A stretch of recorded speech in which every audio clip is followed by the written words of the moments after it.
आज बात करते हैं कि साल 2024 के अंतिम 6 महीने मिथुन राशि के जातकों के लिए क्या लेकर आ रहे हैं। Half yearly predictions for Gemini. आपका स्वास्थ्य, शिक्षा, प्रेम प्यार, वैवाहिक जीवन, भाग्य, करियर, बिजनेस, इन सब चीजों पर बात की जाएगी।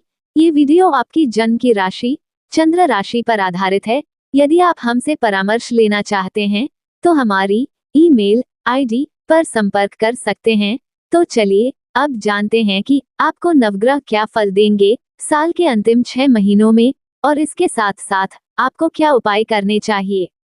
जब जुलाई का महीना शुरू होगा तो मिथुन राशि से नवग्रह की स्थिति इस प्रकार होगी। आपके पहले भाव में सूर्य देव और शुक्र रहेंगे, आपके दूसरे भाव में बुध देव विराजमान रहेंगे, चौथे भाव में केतु देव, नवम भाव में शनि देव, दशम भाव में राहु देव, 11वें भाव में मंगल देव रहेंगे और आपके 12वें भाव में मन रहेंगे। तो सबसे पहले बात करते हैं स्वास्थ्य की। इन 6 महीनों में कैसा रहेगा आपका स्वास्थ्य। पहला भाव होता है स्वास्थ्य का, इम्यूनिटी सिस्टम का। पहले भाव के स्वामी आपकी राशि के स्वामी बनते हैं बुध देव। बुध देव आपके दूसरे भाव में बैठे हुए हैं, लगभग हर महीने राशि परिवर्तन करते हैं। गुरुदेव आपके 12वें भाव में हैं, थोड़े कमजोर हैं। थोड़ा ध्यान रखिएगा कि आपका बॉडी फैट इंक्रीज ना हो जाए। खासकर 1 अगस्त से लेकर 25 अगस्त तक आपको अपनी सेहत का खास ध्यान रखना होगा। इस समय आपको पेट से रिलेटेड इन्फेक्शन हो सकती है या फिर एलर्जी और कोई इन्फेक्शन हो सकती है। दांतों से रिलेटेड भी तकलीफ हो सकती है। ट्रैवल थोड़ा अधिक हो सकता है जिसकी वजह से आपको थोड़ा बहुत हेडेक का इशू देखा जा सकता है। लेकिन ओवरऑल बात की जाए तो हेल्थ में कोई मेजर इशू नहीं देखा जाएगा, सेहत अच्छी ही रहेगी।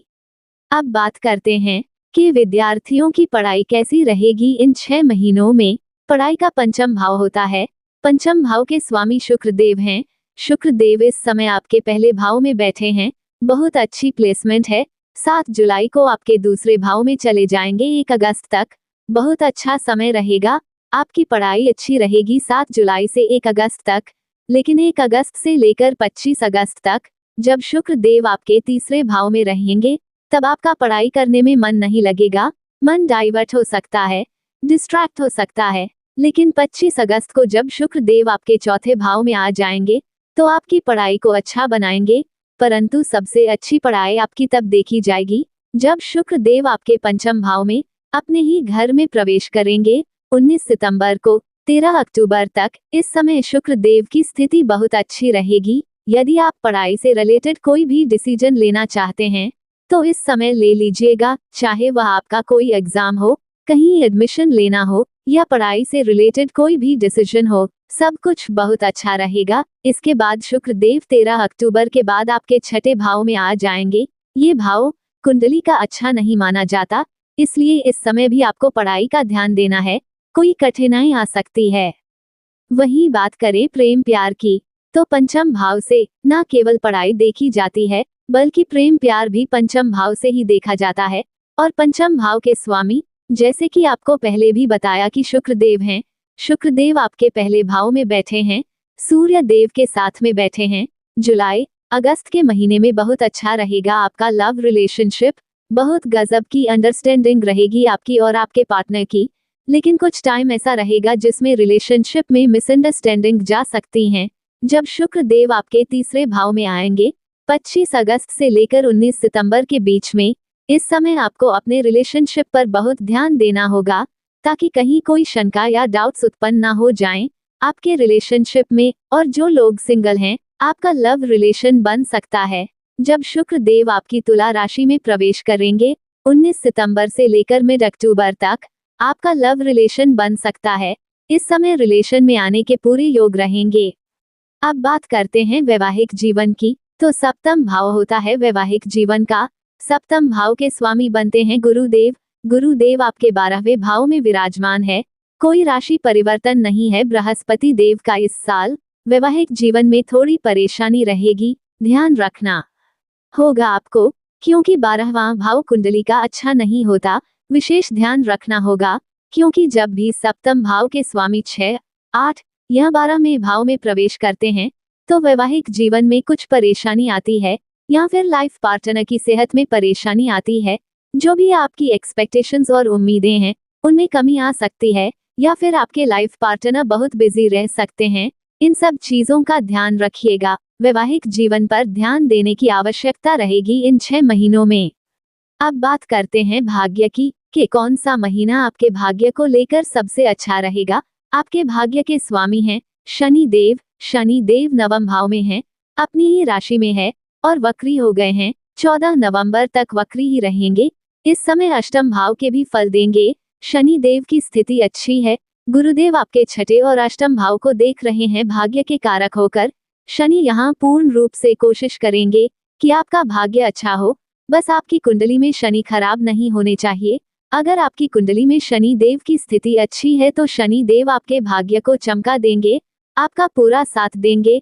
लेकिन यदि शनि देव की स्थिति कुंडली में अच्छी नहीं है तो परेशानी आ सकती है।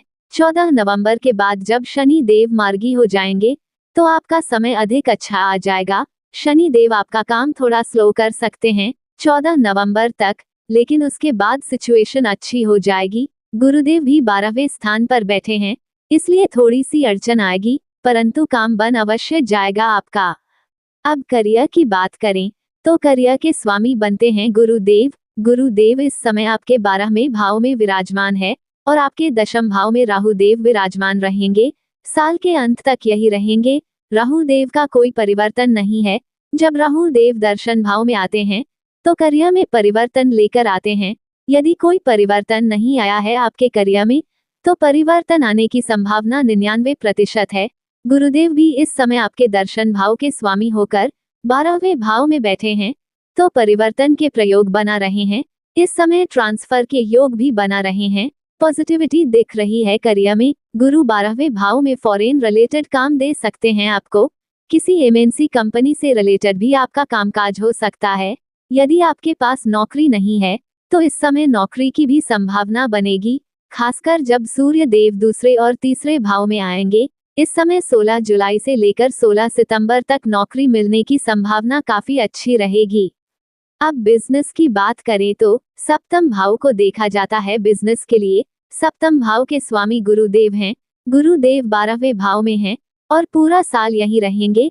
बिजनेस को लेकर इन 6 महीनों में थोड़ा अप डाउन दिख रहा है, क्योंकि सप्तम भाव के स्वामी 12वें भाव में है, इसलिए बिजनेस में कभी मूड स्विंग होना, एक्सपेक्टेशन से कम फल मिलना, इन सब चीजों की पॉसिबिलिटी हो सकती है। ओवरऑल बात की जाए तो इन 6 महीनों में बिजनेस एवरेज रहेगा।